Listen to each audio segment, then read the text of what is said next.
Sorry, I'm just lamenting a fallen icon here.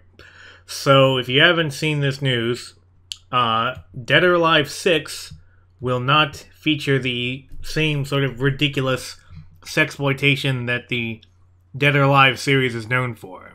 And the most interesting element of that is why they're doing it. This is from the website One Angry Gamer, which I don't know much about this website, but it seems like that they're not the typical shill sort of, left-leaning SJW game journalist that became such a cliche stereotype during Gamergate. For all I know, it was created in response to that. But in any case, they do a good job reporting on what exactly has led Dead or Alive 6 to remove the basically boob jiggle physics and the more revealing outlandish outfits. And it blames two things. On the one hand, they talked to the head guy, Team Ninja Shimbori, I guess is his name. And part of it, and he says that there's basically two major influences on it. One is that they talked to a lot of players at EVO, which is the big-time major fighting game tournament, or at least the most prestigious one. And basically, talking to a lot of the nerds at EVO, they learned that a lot of people were too embarrassed to play Dead or Alive, and so basically they want to make Dead or Alive an easier game to play at tournament level. Apparently, the other big influence was American movies and American comics, and he even talks about how in the old days the female characters in American comics emphasized and highlighted the sexiness, but nowadays there's a change in the works to the female characters. It shows that this kind of culture war stuff, that it does resonate, because look at that. You look at Marvel, who changes Carol Danvers from looking like this, Ms. Marvel #1 with the Frank Cho cover, to whatever the hell this is, where you could easily mistake Carol for a man here. And he says that this is progress. According to him, according to Shimbori, the developers at Team Ninja looked at this basic change here, and decided that that was the direction they were going to go in. Here's a picture of two of the female characters from the reveal trailer, which the reveal trailer, which is embedded in this article, it mostly features the male characters, which is a stark change. But this is Kasumi and this is Helena. I've played a fair amount of Dead or Alive 5. I wouldn't say that I'm like the biggest fan of the series ever, but I put a fair amount of time into the last game. I really liked Helena especially, and I really liked the other European, Christy. Kasumi, who's sort of the mascot of the game, she's okay. Here you can see what they looked like in the past game. Here's Helena, and here's Kasumi in her... and these are their default costumes. These are not some ridiculous DLC. These are their default costumes. And you can see right here. Here Helena has... I think Helena has the largest cup size, canonically. If not the highest, then one of the highest. And you can see they're practically spilling out. Here, I mean, if a real woman had this kind of bust size, given how, svelte, given how athletic that Helena is, I mean, yes, that's realistic, but you don't play Dead or Alive because you're looking for realism. You're playing Dead or Alive for, let's just say, enhanced realism. And then Kasumi, too, wearing this, Kanoichi outfit, which is sexy ninja. So you look at this image here, and they're obviously changing quite a bit. They specifically removed the jiggle physics, and quite frankly, there's not as much to jiggle physics to remove. Here's a gameplay video that was released at E3. I'm not going to play sound because it's just a couple of guys talking over it. It's like, if you're going to hear an annoying voice, you might as well hear mine, right? You can see that, contrary to a lot of American superheroes right now, Kasumi is still wearing high heels, which that's something, I guess. They show Helena a little bit in this, and actually, these are the only characters that we've seen so far, is Kasumi, Helena, Jan Lee, the black guy, Zack, Ryu Hayabusa from Ninja Gaiden, and one other dude who I don't remember. I know is really lame. Okay, so here we see Helena here. I mean, once again, this is not a realistic costume. They just toned down the ridiculousness of it. So the question is that really a big deal? I mean, clearly they're not going for full-blown realism here. Clearly they're not going for some kind of crazy neo-Puritan thing where she's just completely covered up. I mean, she's wearing stockings, heels, she's showing cleavage, even if she's not showing as much. But, you know, so how big of a deal is this? And the answer is, it's a pretty big deal. And it's a big deal because he specifically mentions American movies and American comics as being one of, if not the biggest factor in changing this. The fact that there was this cultural pressure on a game that has previously been known for really out there sexiness, and the fact that they felt all this pressure from not only the dorks at EVO, but also from just the wider culture at large, it proves that, you know, the kinds of things that we're doing, you know, people like me and much larger channels that, you know, anti-SJW stuff, it proves that what we're doing at least matters a little bit. You have to call this stuff out because you have to show that this is not the audience that they really want.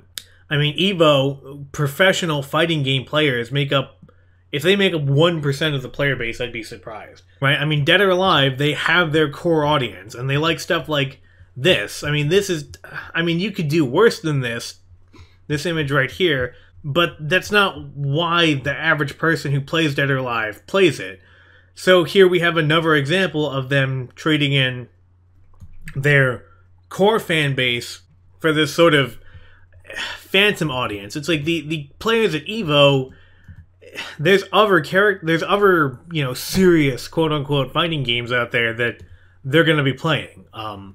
Dead or Alive, it actually does have a really solid fighting engine, and I can kind of see from a developer standpoint that they might want more people to experience that, but at the same time, Dead or Alive is not a new series. It's been around, you know, since the late 90s, and it's been known for this kind of stuff right here and this kind of stuff right here for that entire time. And the fact that, you know, SJWs, they always say that, oh, we're not coming for your games, we're not coming for your comics or your movies or whatever.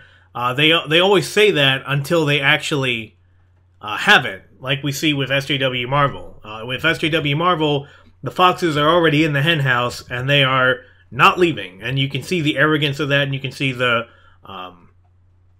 ego that they have as a result of they've sort of claimed this thing, mainstream American comics, as their own, and they're not going to let go of it anytime soon, unless something much higher than them just brings the hammer down on them.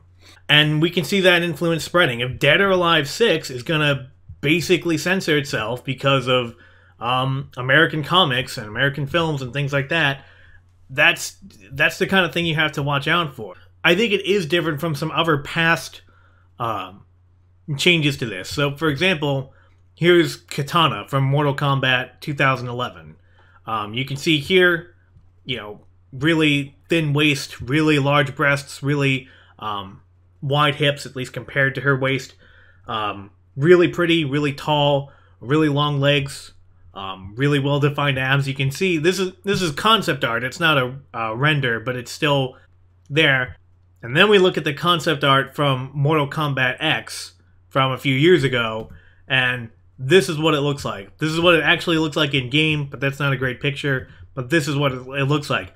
This is supposed to be the same costume as this. This is supposed to be what Katana wore 25 years before MKX takes place in this tournament. And you can see the changes that they made.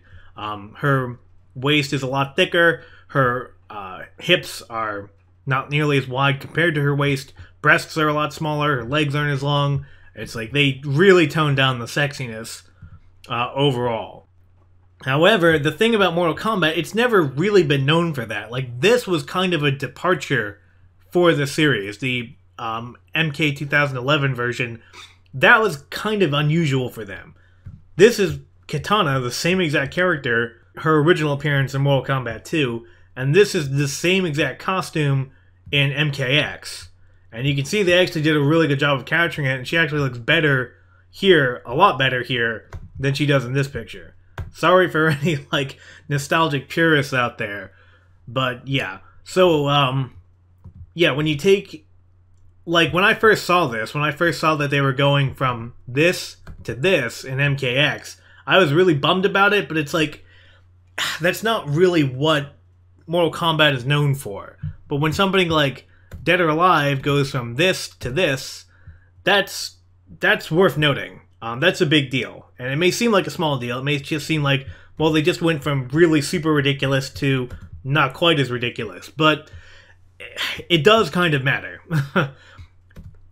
Because it shows that they, even if you can say that, well, you know, there weren't necessarily any SJWs working on Dead or Alive, or Dead or Alive 6 specifically, that they made this independent decision to emulate the style of Marvel Comics and the direction that they've gone in, it still shows that this stuff has influence, that SJWs have influence, even when they're not directly involved with a project.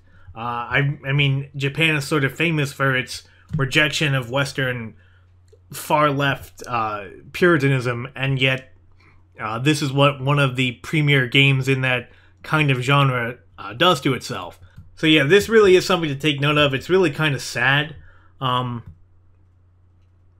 It kind of just makes me want to play Dead or Alive 5. And the crappy part is that a lot of the new gameplay changes they've got actually look pretty cool. Like, they've got this thing where I guess every time the round ends, it does this kind of cool close-up shot on the final blow. Although, interestingly, in this gameplay trailer thing here, they only show male characters being subjected to this, but I'm guessing that the female characters also get subjected to it. So you get to see a close-up of Kasumi, who's like 19 years old, getting hit in the face really hard by a 6-foot-tall black guy, you know, Zack. So that's looking forward to that, I guess. And then there's some other gameplay changes that they show. It's like it looks like they did improve upon the actual game quite a bit, but at the same time, it's like they're kind of reneging on one of their core appeal to their base audience, and I just can't imagine that their core audience is going to really appreciate that. If you look at the damn it.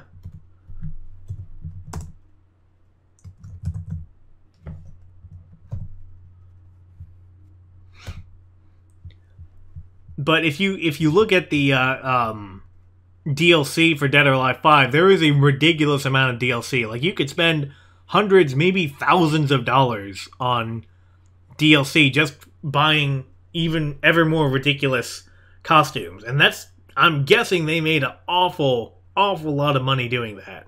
And it's possible that they will actually return to this. People have pointed out that when Dead or Alive 5 was first coming out, they were signaling some of the same kinds of things. That, oh, we're going to make it more mature, we're going to make it less ridiculous, we're going to make it less sexy. And then by the time the game was done, by the time they ended the lifestyle, or the life cycle of the game, they had gone completely in the opposite direction. Jiggle physics weren't initially in the game, and then they got put in because of fan demand. So maybe after a couple of months, there will be some kind of DLC that will basically re-render the characters so that they have this really large bust size. I don't know.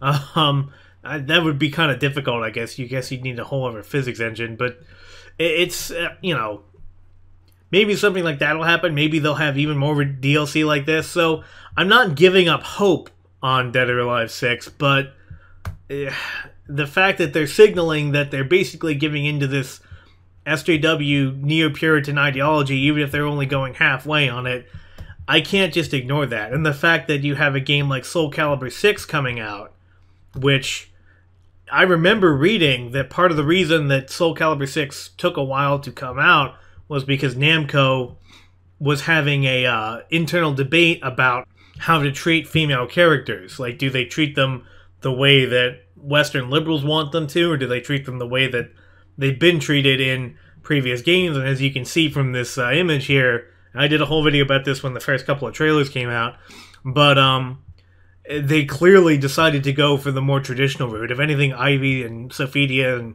all that, if anything, their costumes are even more ridiculous, and their chests are even larger than previous games.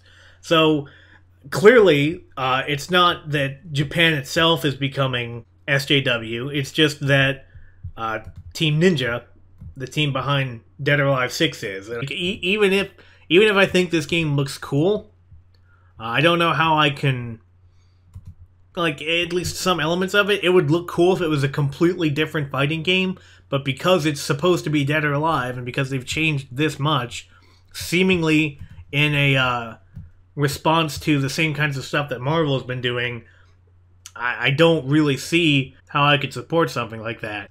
But yeah, this is just another reminder that when SJWs and feminists and people like Anita Sarkeesian and stuff, when they claim that they're not coming for our games, yes, they are.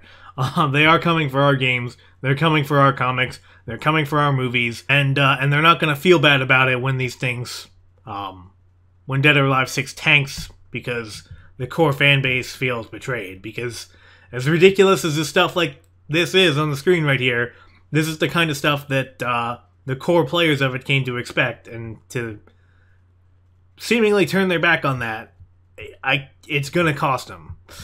For better or worse, it's gonna cost them. So tell me what you think. Tell me if you think this game still looks interesting. Tell me if you're upset about it as well. Tell me if you played Dead or Alive, any of those games, or Soul Calibur or whatever. Yeah, in any case, this is Unring Chevron signing off.